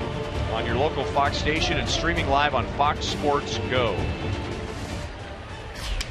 Rod Dyson had a shattered bat, 1 hopper to Dozier, so he was ready to jump on the first pitch, which, by the way, was pitch number 85 for Irvin Santana. Tremendous job of getting some early count outs. Irvin's done. Now I could tell you, Paul Molitor, there's no way he expected Irvin in his debut for the Minnesota Twins to go this deep in the game. Now, depending on what happens, always pitch count and those kind of things for his guy's first start. He's got to be thrilled inside for what he's seeing from Irvin. Strike to Drew Butera. Drove in a run on an 0-2 pitch in the third inning. Minnesota got one in the second, one in the third. Butera drove in a run in the third, and then Alex Gordon tied it with a home run in the fifth, and nobody has scored since. Minnesota 2 runs, 6 hits. The Royals 2 runs, 2 hits. So they've had only 2 base hits against Santana in 7 1/3 innings, but both hits have driven in runs. And there's Drew's father, Sal, former Major League catcher, scout for the Toronto Blue Jays. He's getting his team ready for the Royals. Toronto will be here next weekend leading up to the All-Star break. Irvin Santana has struck out 8. 2 down in the 8th inning.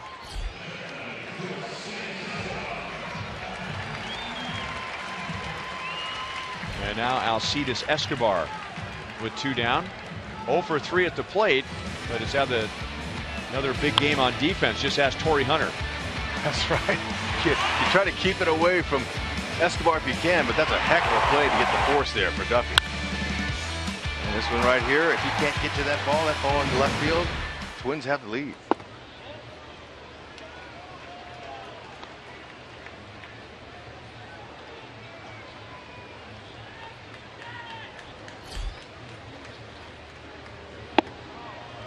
Escobar wanted that pitch, a rare hanging slider by Santana, but it was too high.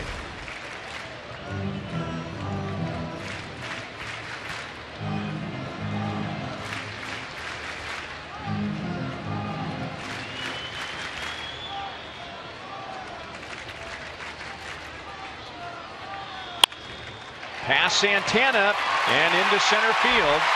The go-ahead run is on.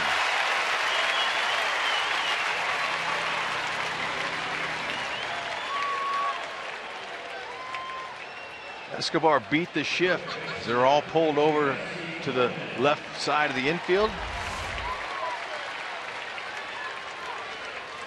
Just gets it over Santana's glove. It hit the front of the mound and bounced over it. Good timing, we'll see. What a perfect opportunity for Dustin Coleman to get his first big league hit, and why not a gapper? Coleman came on as a pinch hitter for Mike Moustakas with 2 down in the bottom of the 6th. And no word yet why Moustakas came out in the middle of the game. He was 0 for 2. Coleman is 0 for 1. And Minnesota believes that Escobar will try and get into scoring position here. So Santana throws over a couple of times, and that allows Coleman maybe to get a little broken bat bloop. Maybe some off the end of the bat will take a gapper, but gives him a chance to drive in a run with a base hit with a single. Well, one good thing is Ned put him in the middle of the game, so he didn't have a chance to let the nerves all get to him before the game today. So he should be ready to go nerve-wise. And the hardest thing is to be able to slow everything down. Just like he had a hard time in his Major League debut pinch running. That's really difficult to slow everything down. He wasn't able to do it. Here, at the plate, take a couple deep breaths, look for something that you can handle, and just keep your swing short. Esky not running, and Coleman hits it into left center. Rosario is there, and that's the inning. So we will go to the 9th. Irvin Santana goes 8 in his Minnesota debut. We're tied at 2.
The City Royals, they may not be reproduced or retransmitted in any form, and the accounts and descriptions of this game may not be disseminated without the express written consent of the Kansas City Royals Baseball Corporation. Ryan Lefevre, Rex Hudler with Joe Goldberg and Jeff Montgomery. Final game of 4 with Minnesota. If the Royals win, they're back to a 4.5 game lead over the Twins in the Central. If Minnesota wins, they could cut the deficit to 2.5. Greg Holland for the top of the 9th inning, facing Plouffe, Sano, and Rosario. 0-1 to Trevor Plouffe. Wade Davis pitched a scoreless 8th inning. Now Holland for the 9th. I'd like to see Holland slowly getting that ERA back down. Opponent's only hitting 149. Fastball at 95. That's a good sign. Plouffe has had a good day at the plate. He doesn't have a whole lot to show for it. 1 for 3 with a double and a run scored, but he is lined to left and lost an extra base hit on a diving play by Gordon, and he is lined to center. So he's hit the ball hard to the outfield 3 times, and now Holland ties him up with a fastball in and gets the advantage 1-2. The way Plouffe slammed his hand on his bat right there tells me he was looking for that one. Missed it.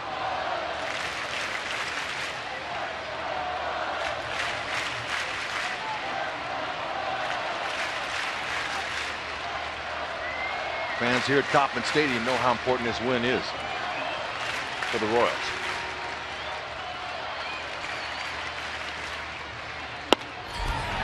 A 95 outside.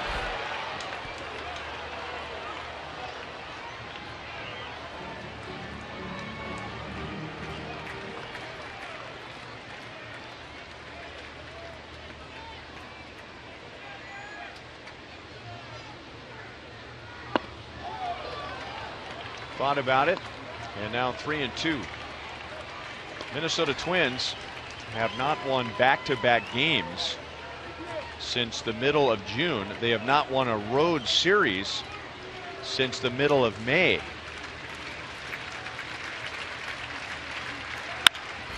And line to the outfield again. Gordon slides, and he ripped him off again.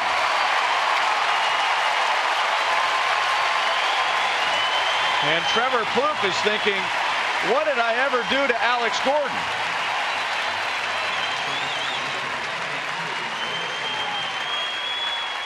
Trevor Plouffe might just call the cops, because Alex Gordon is getting away with thievery out there, using that great athletic ability. Tough one to judge. Sinking liner. Wasn't sure if he's going to have to leave his feet on that or not.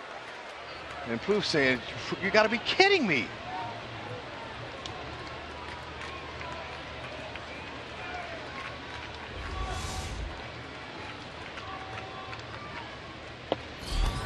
So that ball is down. That's a runner at second base at least, with nobody out.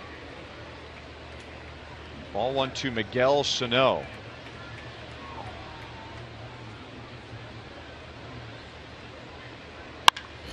And a ground ball base hit into left field. So that's how big that play was by Alex Gordon. Miguel Sano is on with 1 out. You know, that reaction, Hud, to me, was not just, oh my gosh, I can't believe he made that play. That was more, oh my gosh, I can't believe he even got to that ball. I think when he hit that ball, he figured that was a double for sure. That's more of a where did he come from reaction. Yeah, because lots of times a hitter on contact, when the ball leaves his bat, he's saying, yeah, his first 5 steps. And then obviously his last 5 steps, he said, no. Oh, it'll break his heart. Now Minnesota will pinch run. Danny Santana will run for Sano.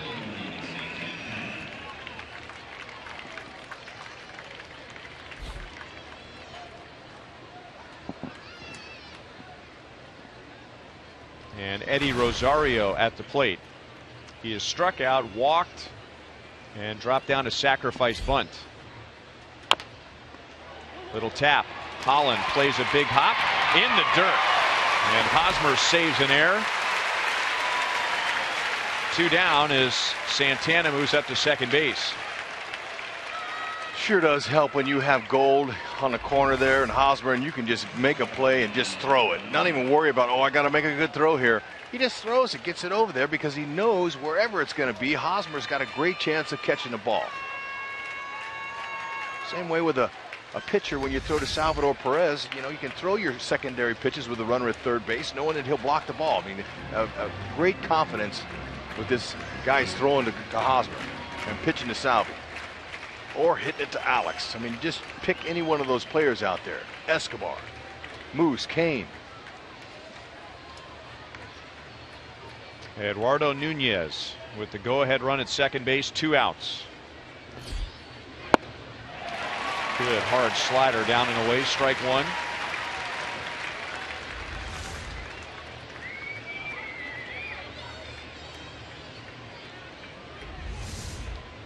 Nunez is 1 for 3 against Holland with a single. Excellent secondary pitches. Slider, occasional split fingers just to mix up that look to the hitter. Over Holland, out to Infante, inning over. Royals have a chance to walk off. In the bottom of the 9th, they have Lorenzo Cain, Eric Hosmer, and Kendrys Morales to face Blaine Boyer.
It's Miller time, brought to you by Miller Lite. Here's how it ended on Friday.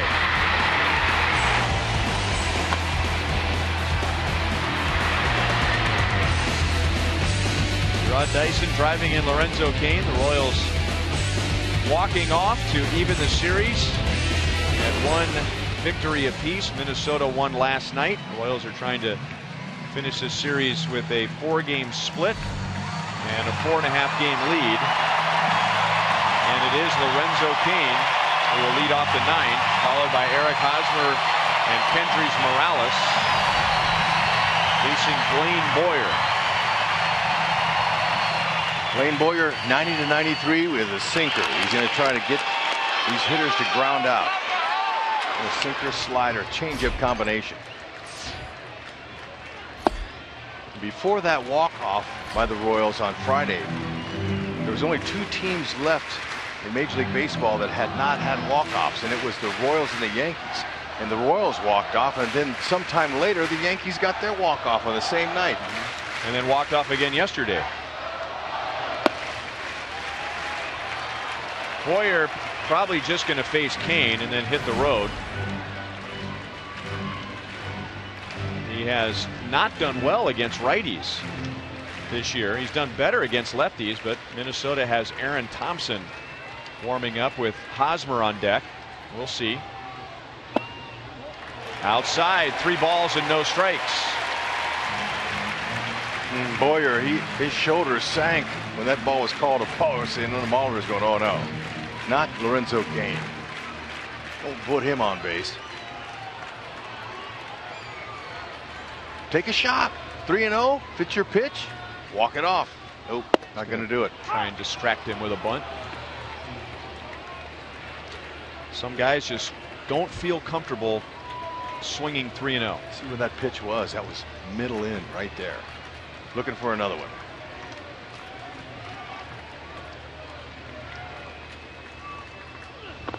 Leadoff walk.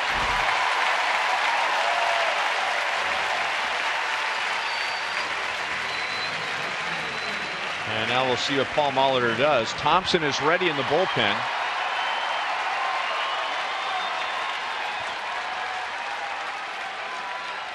So even though Boyer has not done well against right-hand batters this year, he was Paul Molitor's man to begin the 9th inning, and now setting up the lefty-lefty with Aaron Thompson, who, by the way, was the man on the mound when the Royals walked off on Friday.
Plate, Lorenzo Cain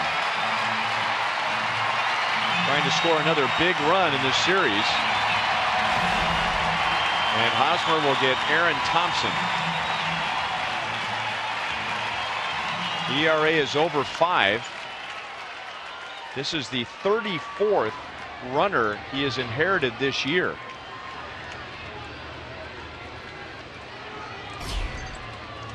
Sinker. Cutter on the fastball. Big curve. 86 to 93, not overpowering, but tries to concentrate on hitting his spots, and he's a ground ball guy. He'd love one here. Lorenzo Cain, he's got 16 stolen bases. He's only been caught 3 times. He's a big threat.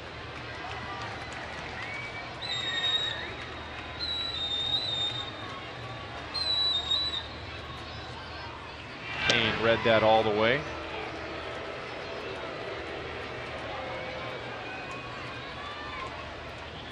Cain far and away the Royals leader in stolen bases. That's also the 3rd most in the American League.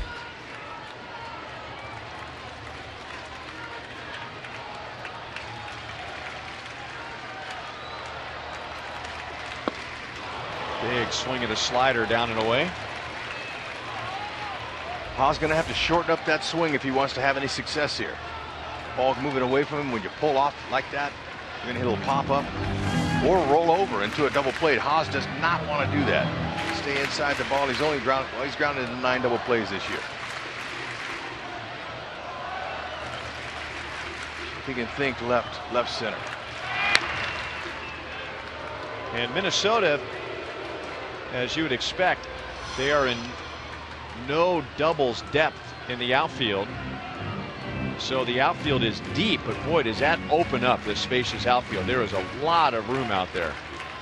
It is. That last pitch to home was 1.5 seconds. Enough time for Lorenzo to steal a bag. That was a slide step, and that's hammered into right field. Kane will go to third. Mike Jershely's going to wave him home.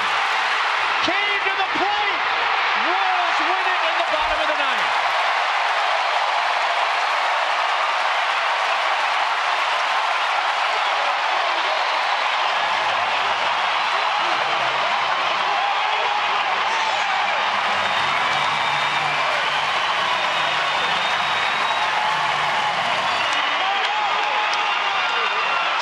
For the second time in 3 days, the Royals run on the field to celebrate, and they will walk off the field with a 4.5-game lead in the Central.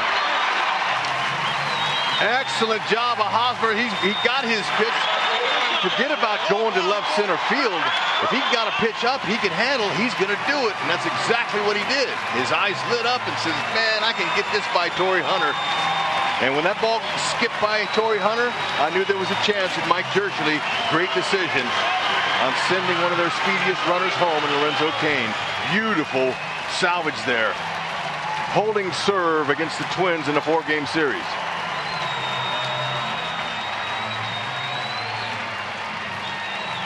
The Royals today had 4 hits. 4 hits all day, but 3 produced a run. And they've been getting Hosmer out inside all series, and finally makes them pay. Just love hearing the crowd here at the Cave. Dozier couldn't get the throw there in time, and had he done, I don't think he would have beat Kane anyway. Eric Hosmer's with Joel Goldberg, and he's already soaked, isn't he, Joel? Yeah, Hos just gave me the batting gloves and said, hold these, I'll take it. Salvador did his thing. There you go.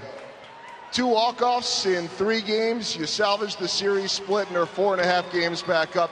Take me through that final hit.